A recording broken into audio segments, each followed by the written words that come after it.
కరీంనగర్ జిల్లాలో honey trap తీవ్ర దుమారాన్ని రేపుతూ ఉంది. కరీంనగర్ జిల్లాకి చెందినటువంటి ఒక వ్యాపారి తన వ్యాపారంలో నష్టం రావడంతో కట్టుకున్నటువంటి భార్యతోనే అతను వ్యభిచారం చేయించినటువంటి ఘటన నిజంగా అక్కడ కలకలం రేపుతూ ఉంది.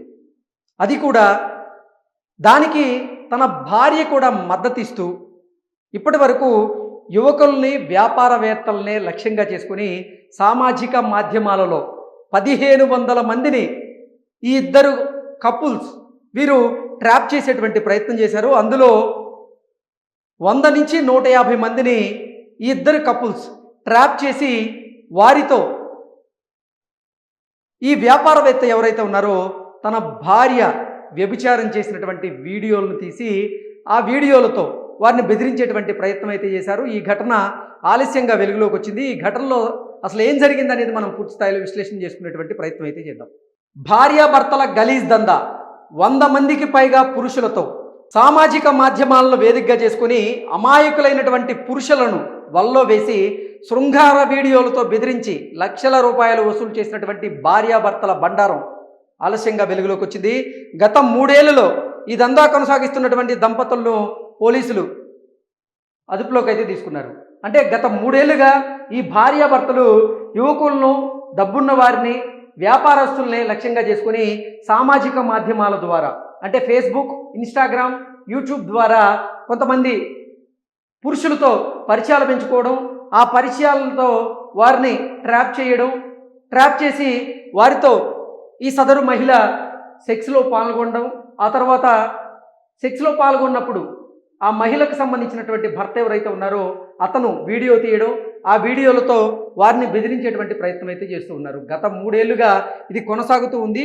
దీన్ని ఇప్పుడు పోలీసులు ఛేదించడం జరిగింది. పోలీసులు తెలిపినటువంటి వివరాల ప్రకారంగా మంచిర్యాల జిల్లా లక్షెట్టిపేట మండలం వెంకట్రావుపేటకు చెందినటువంటి 31 ఏళ్ల వ్యక్తి కరీంనగర్లో స్థిరపడి మార్బుల్ వ్యాపారం, ఇంటీరియర్ డెకరేషన్ పనులు చేస్తూ జీవనం సాగించేవాడు. ఇతనికి మంచిర్యాలకు చెందినటువంటి 29 ఏళ్ల మహిళతో వివాహమై 2 పిల్లలు కూడా ఉన్నారు. అయితే వ్యాపారంలో నష్టాలు రావడంతో తీసుకున్నటువంటి లోన్లకు సంబంధించినటువంటి ఈఎంఐలు చెల్లించలేనటువంటి పరిస్థితి అయితే వారిద్దరికీ ఏర్పడింది. ఈ క్రమంలో సులభంగా డబ్బులు సంపాదించాలనేటువంటి దురాశతో భార్యాభర్తలు కలిసి అక్రమ మార్గాన్ని ఎంచుకున్నారు. సామాజిక మాధ్యమాల ద్వారా ఆకర్షణీయంగా పోస్టులు పెట్టి పురుషులను ఆకర్షించడం ప్రారంభించారు. వ్యాపారులు, యువకులు వారి వలలో పడగానే మహిళ వారిని తన అపార్ట్మెంట్కి పిలిచి సన్నిహితంగా వెలిగేది. అదే సమయంలో భర్త రహస్యంగా వీడియోలు, ఫోటోలు తీసేవాడు. తర్వాత బాధితులకి ఫోన్ చేసి వీడియోలను కుటుంబ సభ్యులకి, స్నేహితులకి పంపిస్తామంటూ బెదిరిస్తూ డబ్బులు డిమాండ్ చేసేవారు. భయపడినటువంటి పలువురు వారి ఖాతాల్లోకి డబ్బులైతే ఇప్పటికే జమ చేశారు. ఇలా 3 ఏళ్లలో సుమారు 100 మందికి పైగా పురుషుల నుంచి లక్షల రూపాయలు దండుకున్నట్లుగా పోలీసుల దర్యాప్తులు అయితే వెల్లడైంది. మొత్తంగా సామాజిక మాధ్యమాల ద్వారా 1500 మంది పురుషులను ట్రాప్ చేయాలని, ముఖ్యంగా యువకుల్ని, అలాగే వ్యాపారవేత్తల్ని, డబ్బున్న వారిని ట్రాప్ చేసి వారి వల్లో పడేయాలనేటువంటి ప్రయత్నం అయితే ఈ భార్యాభర్తలు చేశారు. అందులో భాగంగానే 100 నుంచి 150 మంది వీరి వల్లో పడ్డారు. వీరి పరలో పడినటువంటి ఆ యువకులు, వ్యాపారవేత్తలు, డబ్బున్న వారు ఎవరైతే ఉన్నారో వారు ఆ సదరు మహిళతో సెక్స్లో పాల్గొన్నటువంటి సమయంలో ఆ మహిళ భర్త ఎవరైతే ఉన్నారో వ్యాపారవేత్త అతను రహస్యంగా వీడియోలను, ఫోటోలను చిత్రీకరించేవాడు. ఆ వీడియోల ద్వారా ఈ 150 మందిని బెదిరించి ఇప్పటి వరకు లక్షలాది రూపాయలు దండుకున్నట్లుగా తెలుస్తూ ఉంది. బాధిత మహిళలకు ఫోన్ చేసి వీడియోలను కుటుంబ సభ్యులకు, స్నేహితులకు పంపిస్తామంటూ బెదిరిస్తూ డబ్బులు డిమాండ్ చేసేవారు. బయటపడినటువంటి పలువురు ఖాతాల్లోకి అంటే భయపడినటువంటి ఎవరైతే ఉన్నారో పలువురు వారు ఖాతాల్లోకి డబ్బులు జమ చేశారు. ఇలా 3 ఏళ్లలో సుమారు 100 మందికి పైగా పురుషుల నుంచి లక్షలాది రూపాయలు దండుకున్నట్లుగా పోలీసుల దర్యాప్తులు అయితే తేలింది. ఇటీవల కరీంనగర్కి చెందినటువంటి ఓ లారీ వ్యాపారిని కూడా ఇదే విధంగా బ్లాక్మెయిల్ చేసి 13 లక్షల రూపాయలు వసూలు చేశారు. మరోసారి 5 లక్షలు కావాలంటూ బెదిరించడంతో బాధితుడు పోలీసులకి ఫిర్యాదు చేశాడు. ఫిర్యాదు ఆధారంగా కేసు నమోదు చేసినటువంటి పోలీసులు విచారణ చేపట్టి దంపతుల్ని అదుపులోకి తీసుకున్నారు. వారి నుంచి మొబైల్ ఫోన్లు, వీడియోలు, ఇతర ఆధారాలను కూడా స్వాధీనం చేసుకుని విచారణ అయితే కొనసాగిస్తూ ఉన్నారు. ఈ ఘటన జిల్లాలో కలకరం రేపింది. సామాజిక మాధ్యమాల ద్వారా పరిచయం అయ్యేటువంటి వ్యక్తుల పట్ల అప్రమత్తంగా ఉండాలని, అనుమానాస్పదంగా వ్యవహరించేటువంటి వారిపై వెంటనే పోలీసులకు సమాచారం ఇవ్వాలంటూ అధికారులు అయితే సూచిస్తూ ఉన్నారు. నిజంగా వ్యాపారంలో నష్టాలు వస్తే ఆ నష్టాలను పూడ్చుకునేందుకు వివిధ మార్గాలను అన్వేషించాలి. అది కూడా మంచి మార్గాలను అన్వేషించాలి. చిన్నగా ఆ ఈఎంఐలను తీర్చుకునేటువంటి ప్రయత్నం అయితే చేయాలి.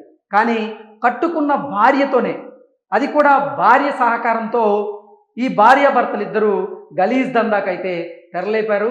నిజంగా తన భార్యను వలవేసి కొంతమంది యువకులను, వ్యాపారవేత్తలను, డబ్బున్న వారిని అతను